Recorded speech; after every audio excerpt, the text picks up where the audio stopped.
आज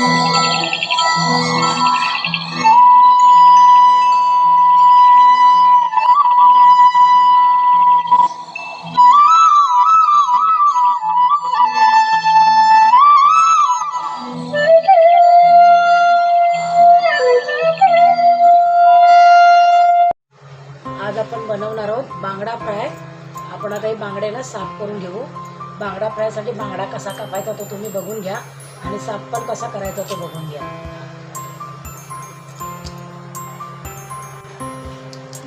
बांगड्याची डोकं ठेवायचं, पण बांगड्याच्या साईडचे कल्ले आहेत ना ते काढून टाकायचे आणि आतमधली पण घाण असते ती काढून टाकायची। समजा बांगड्यात आपल्याला गाभोळी भेटली, गाभोळी मतलब अंडी, तर ती पण आपण ठेवायची, काढून टाकायची नाही। ती पण फ्राय केल्यावर छान लागतात।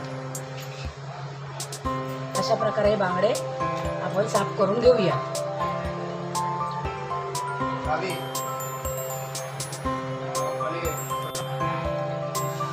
बांगड्याची शेपटी पण आपण कापून घ्यायचे आणि बांगड्याला असे कट मारायचे, कारण काय आपण जो मसाला वर लावतो ना तो चांगला आतमध्ये भरला जातो आणि खायला पण चविष्ट लागतात बांगडे।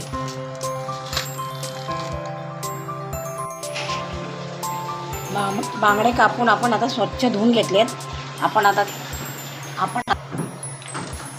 बांगडा फ्राय करण्यासाठी लागणारं साहित्य, मी 10-15 कोकम घेतले, ती अशी पाणी टाकून चांगली अशी नरम करून घेतली आहे। हळद घेतली आहे, धना जिरा पावडर घेतला आहे, आला लसणाची पेस्ट, मीठ, गरम मसाला, तिखट मसाला आणि हे तांदळाचं असं जाडसर पीठ घेतलं आहे। त्याच्यात मी थोडासा मसाला मीठ टाकलेला आहे चवीसाठी।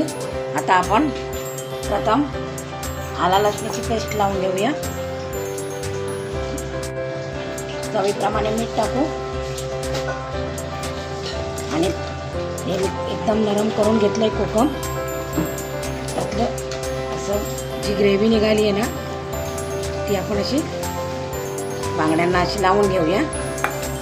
सगळ्या बांगड्यांना व्यवस्थित लागली पाहिजे।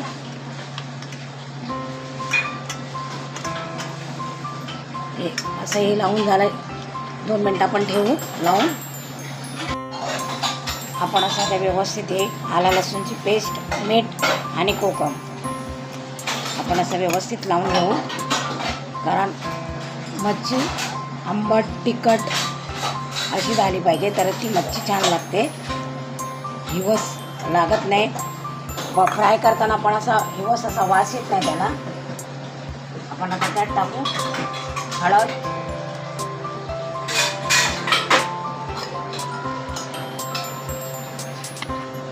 मी आता टाकलंय 1 चमचा हळद, 2.5 चमचे तिखट मसाला, अर्धा चमचा गरम मसाला, अर्धा चमचा धना जिरा पावडर। आता आपण हे व्यवस्थित असं मिक्स करून घेऊ लावून। सुकं झालं आहे, मी त्यात थोडंसं पाणी टाकेन, कारण मच्छी धुवून ठेवल्यावर बराच वेळ झाला आहे।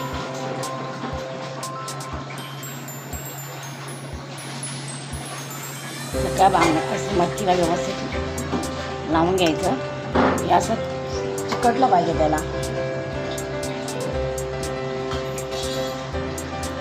थोडंसं पाणी देतो मी, कारण ते एकदमच सुकं झालं। आपण असं एकेकाला लावून घेऊ।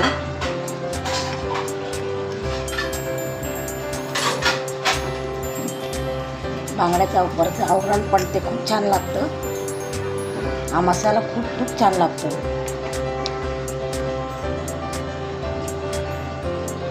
व्यवस्थित आता लावून झालेलं आहे। आपण तवा ठेवलेलाच आहे गॅसवर।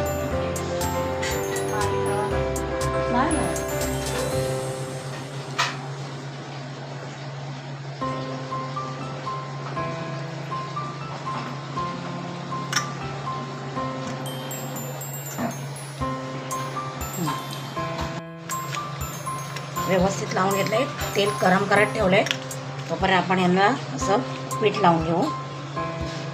असं मी पीठ बनवून ठेवलेलंच होतं, व्यवस्थित असं व्यवस्थित लागलं पाहिजे आणि पडलं पण नाही पाहिजे लावलेलं।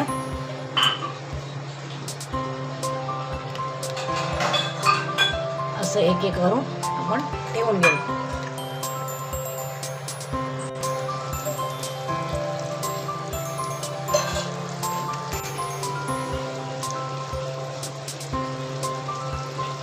दिवाळी संपली आहे, आज शुक्रवार आहेत.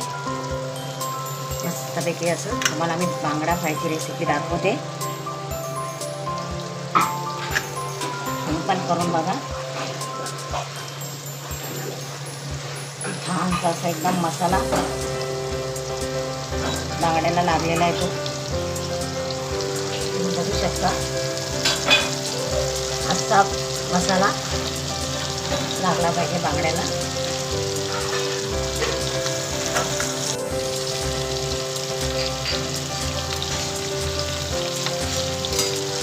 अशा प्रकारे हे सगळे बांगडे मी तव्यात ठेवलेले आहेत.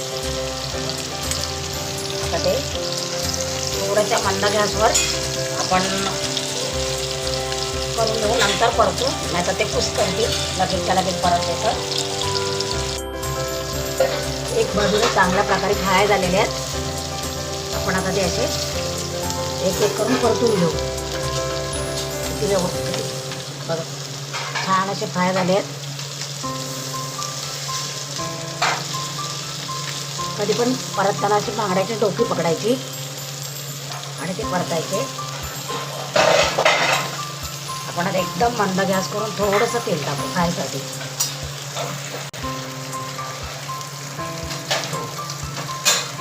तर एवढ्याच तेलात आपण हे बांगडे फ्राय करणार आहोत. एकदम मंद गॅस करून ठेवलाय. चांगले कुरकुरीत असे झाले पाहिजे.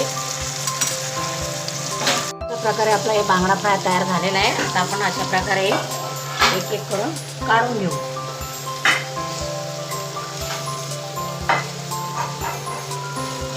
किती मस्त असे तयार झाले आहेत.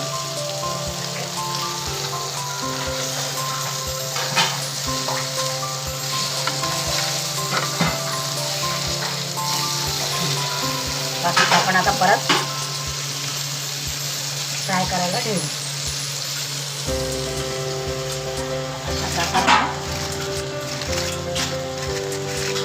मस्त असा बांगडा फ्राय तयार झालेला आहे.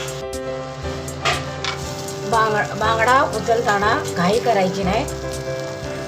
बांगडा एक साईडने शेकला की वन साईडने तो नरम होतो, त्यामुळे उचलताना तुटू शकतो. त्याच्यामुळे अशी गडबड करायची नाही. व्यवस्थित असा एका साईडने असा परतून घ्यायचा.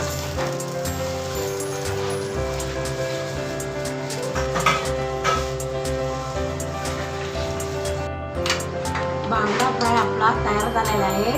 कसा वाटला तो तुम्हाला मला कमेंटमध्ये नक्की कळवा.